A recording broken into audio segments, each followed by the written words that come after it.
Right. I forgot, she exclaimed, rummaging through her small bag.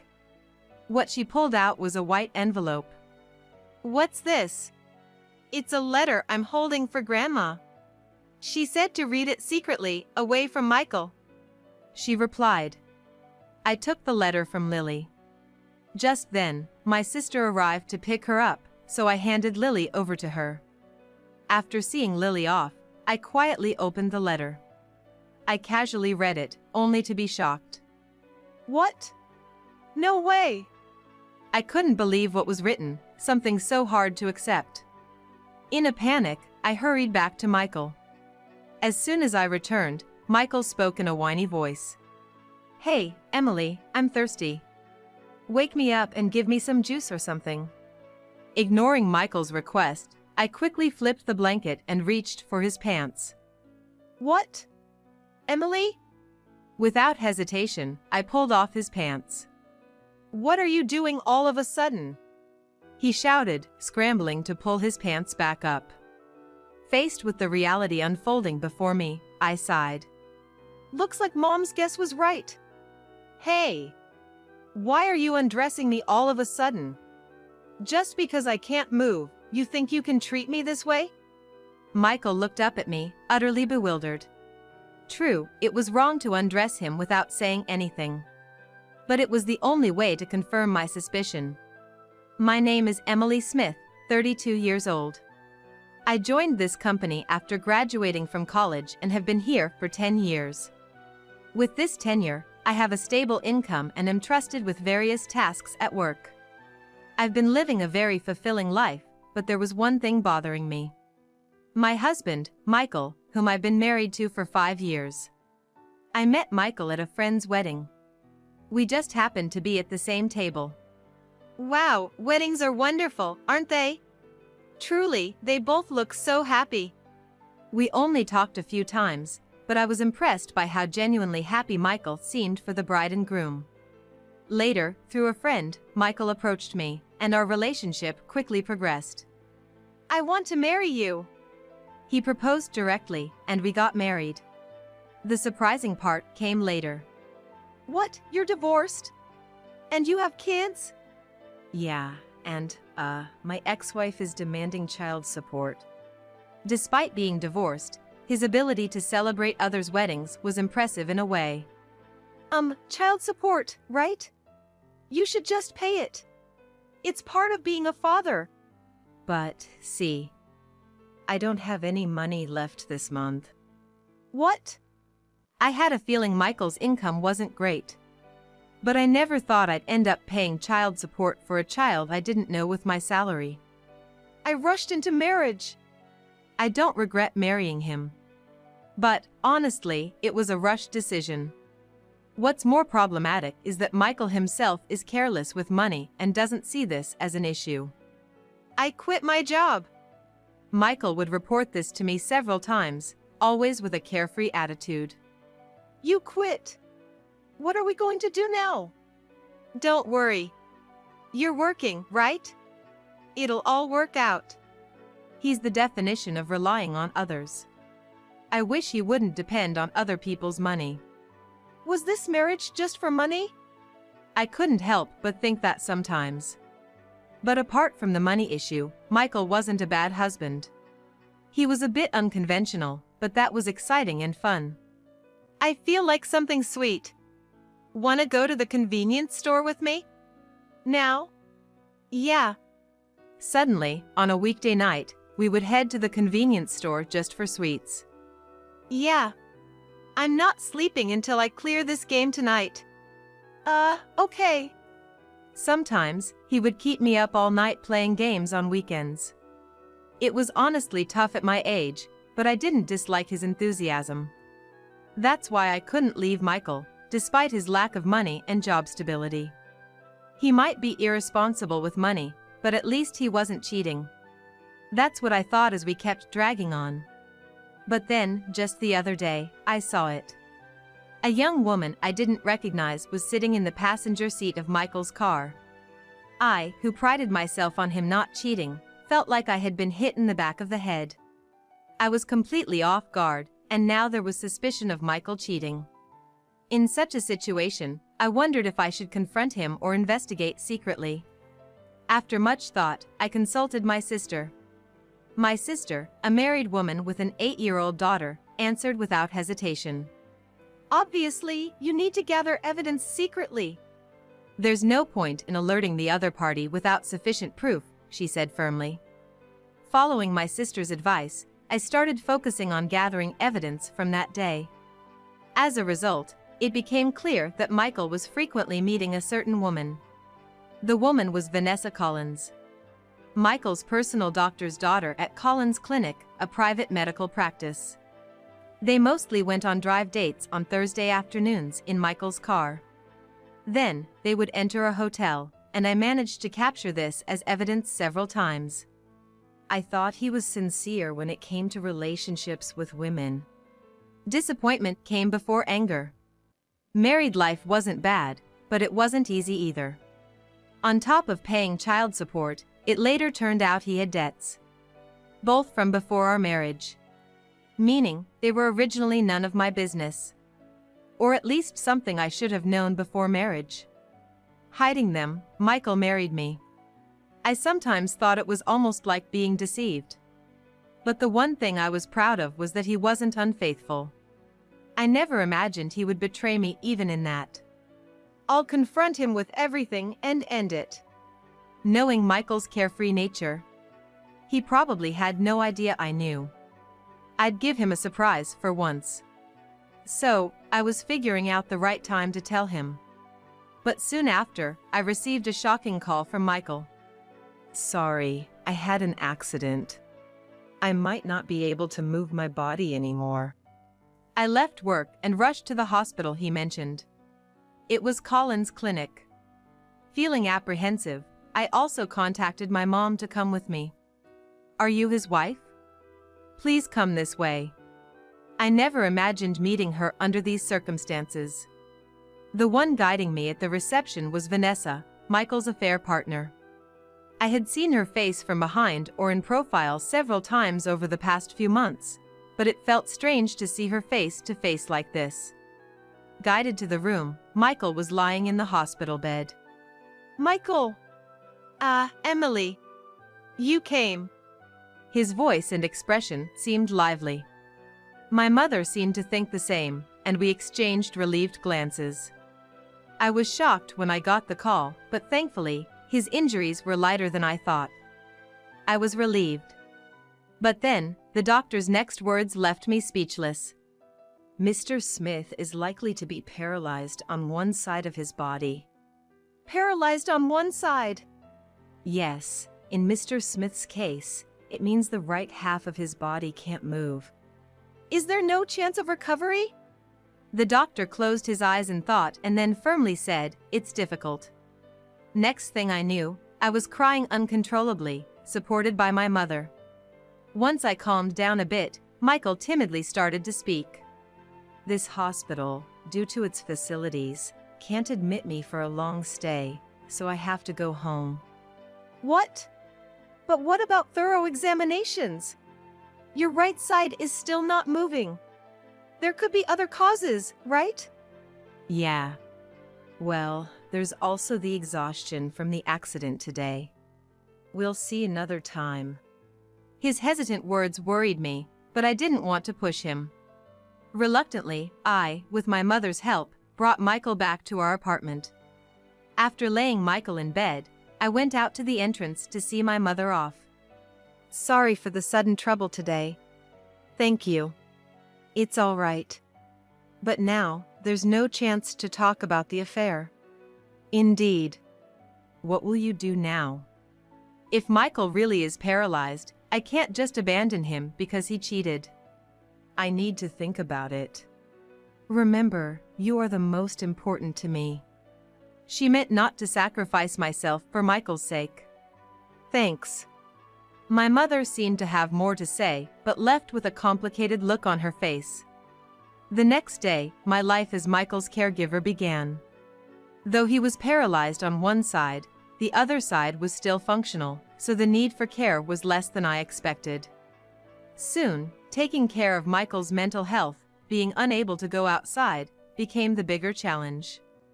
Anyway, I'm just so bored.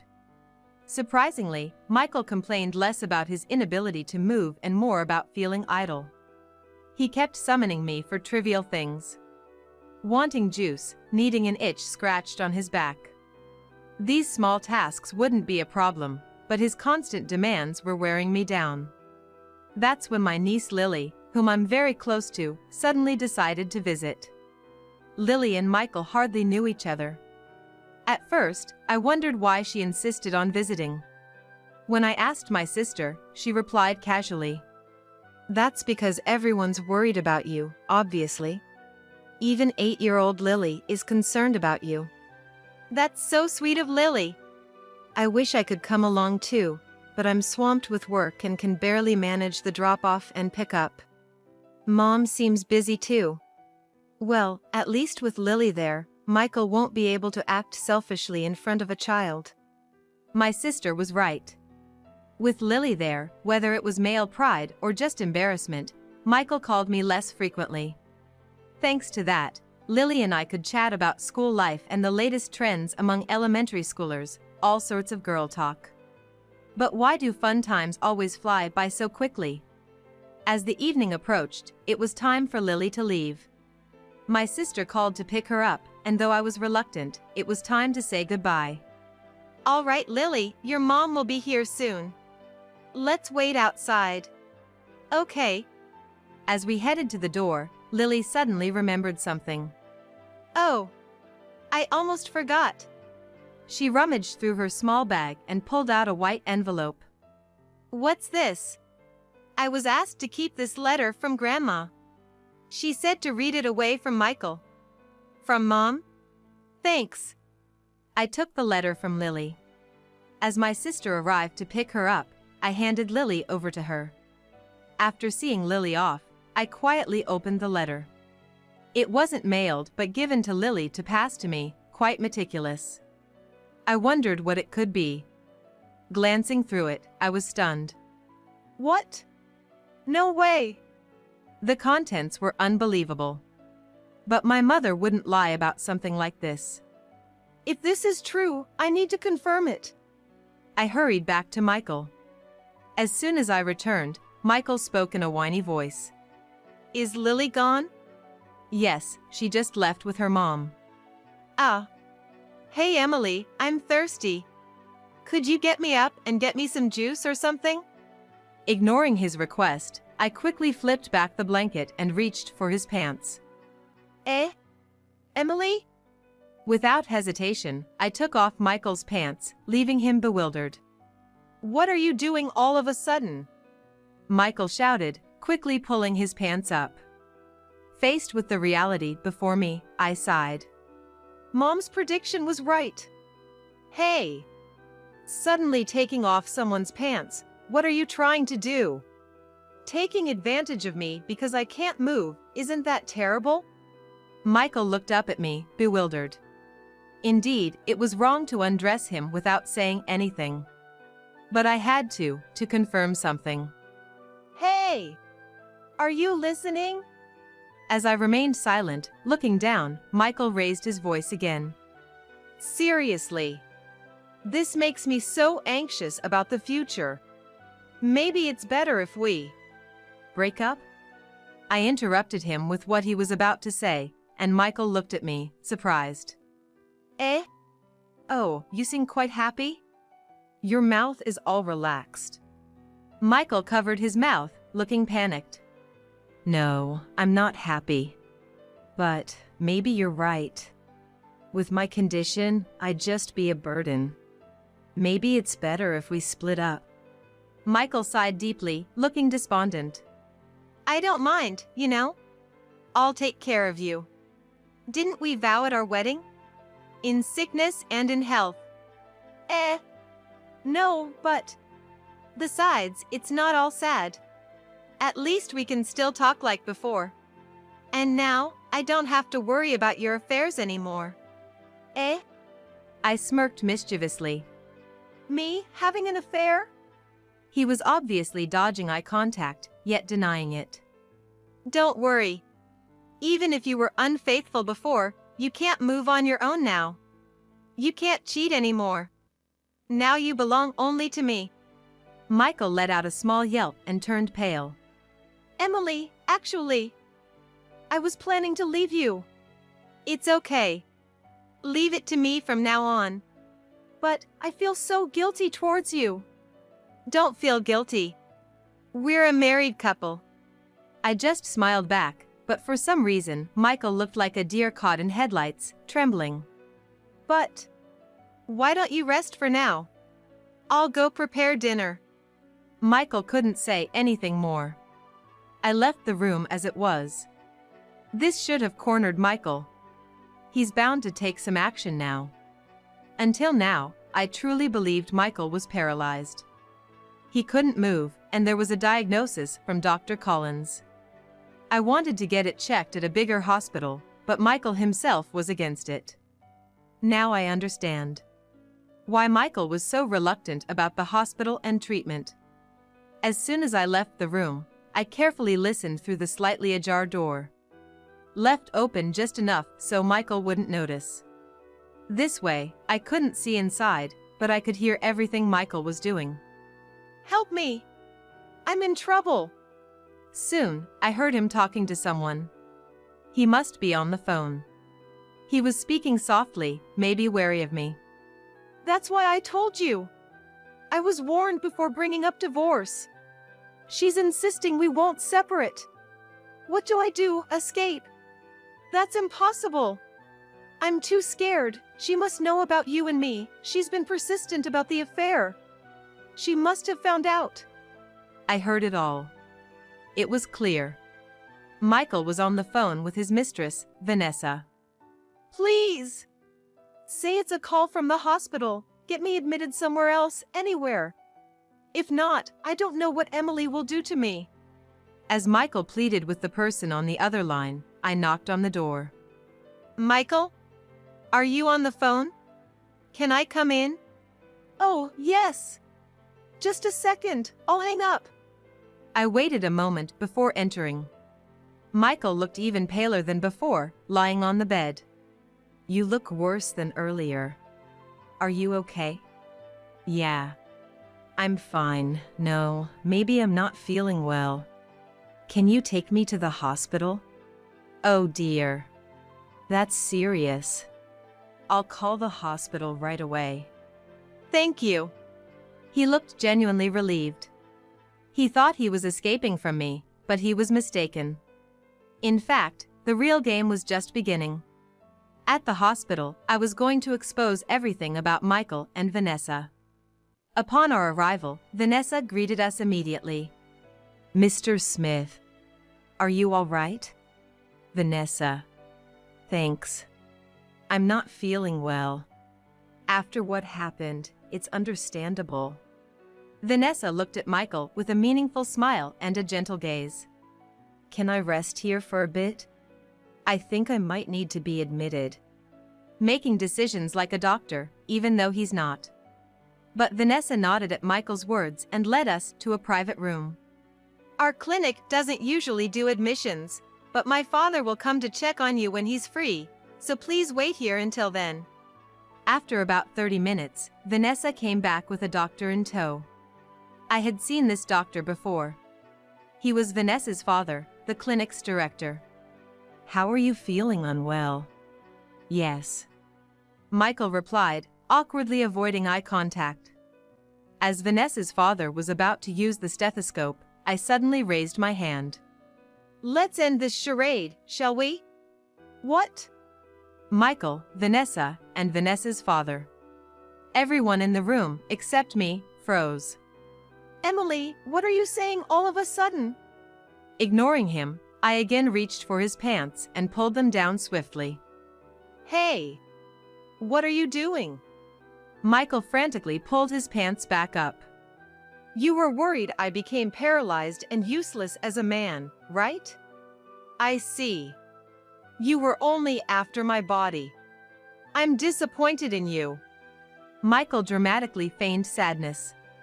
Seemingly oblivious to the expressions of Vanessa and her father, he continued his act. I'm not as lively as you two. What do you mean? Still haven't realized it, have you? Realized what? Vanessa hurriedly whispered something in his ear, and Michael's expression changed to one of shock and confusion. No, this is... I mean, why pretend to be paralyzed? You moved so quickly just now. The act's up.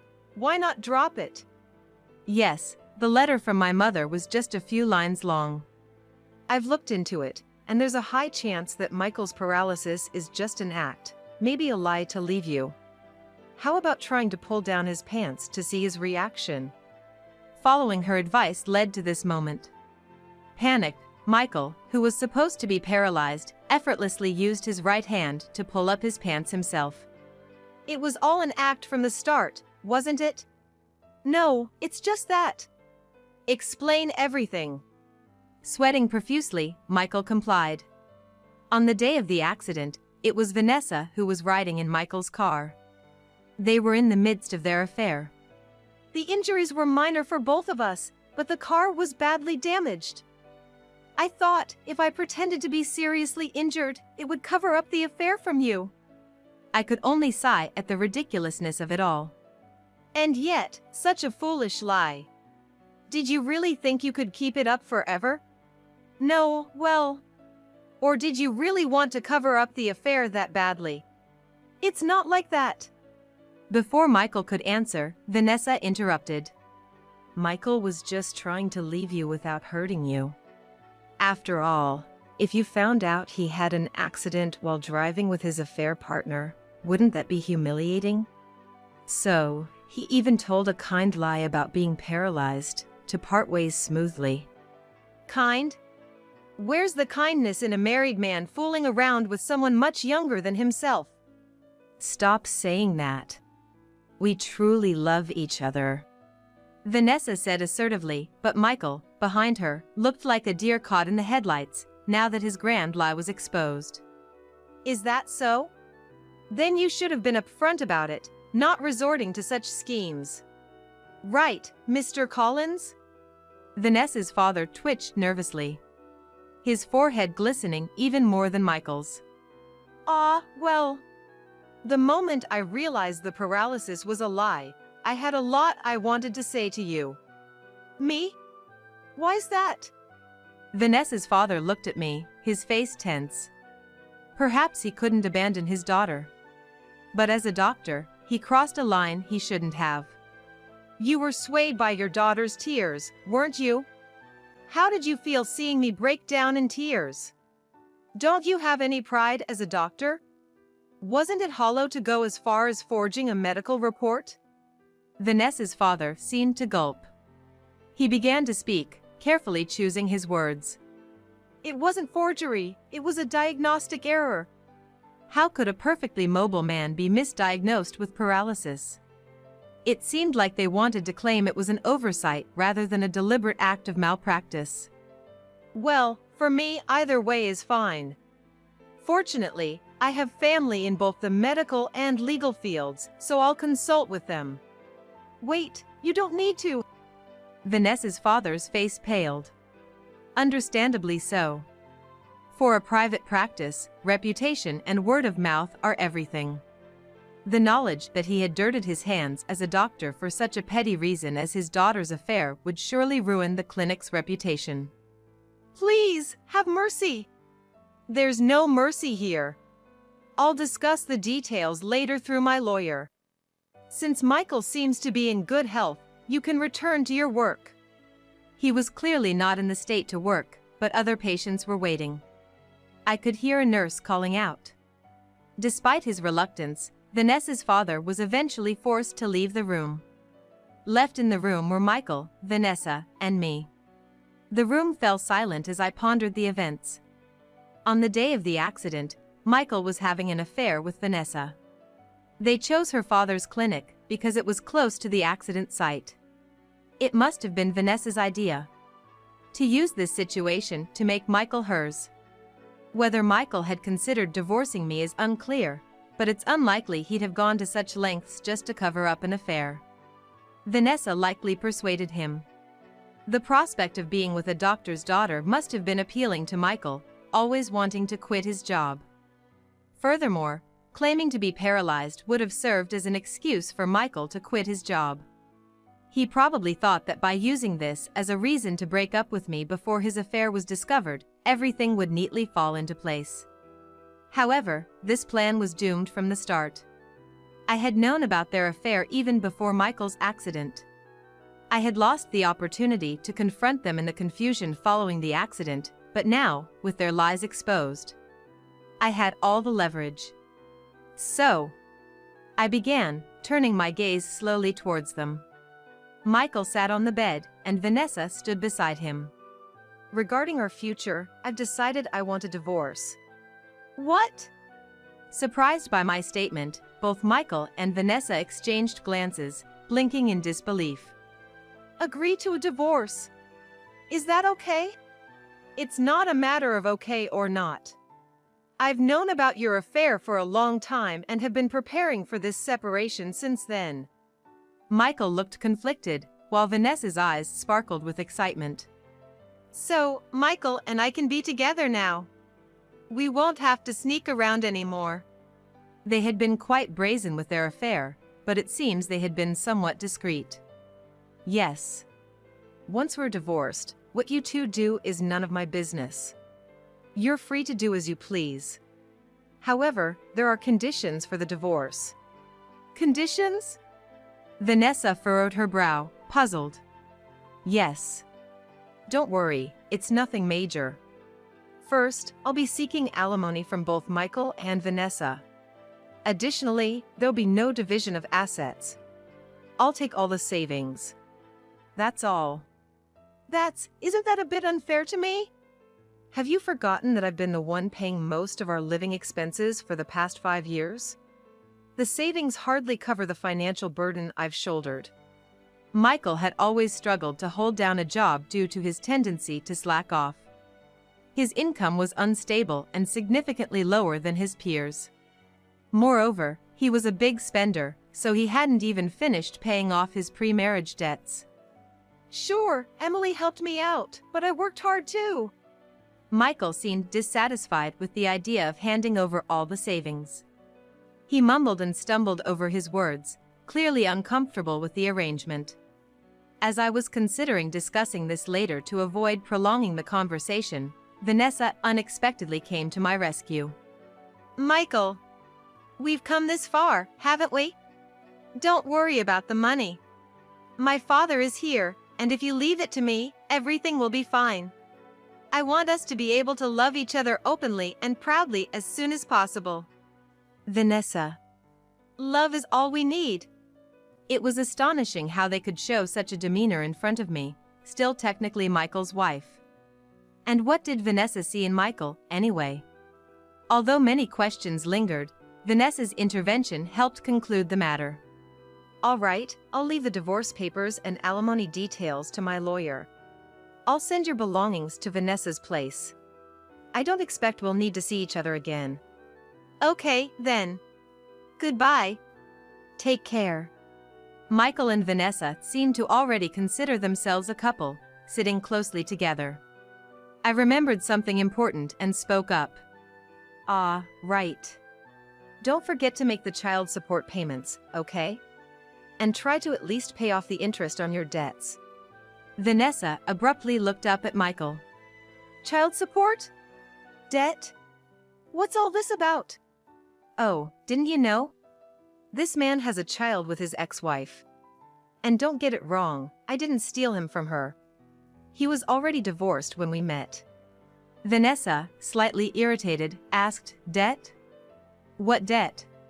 It was there before our marriage. So, I don't know what it's for. How much is it? About $60,000, I think. I smiled as I informed her, and Vanessa's face turned ashen, visibly trembling. It was understandable.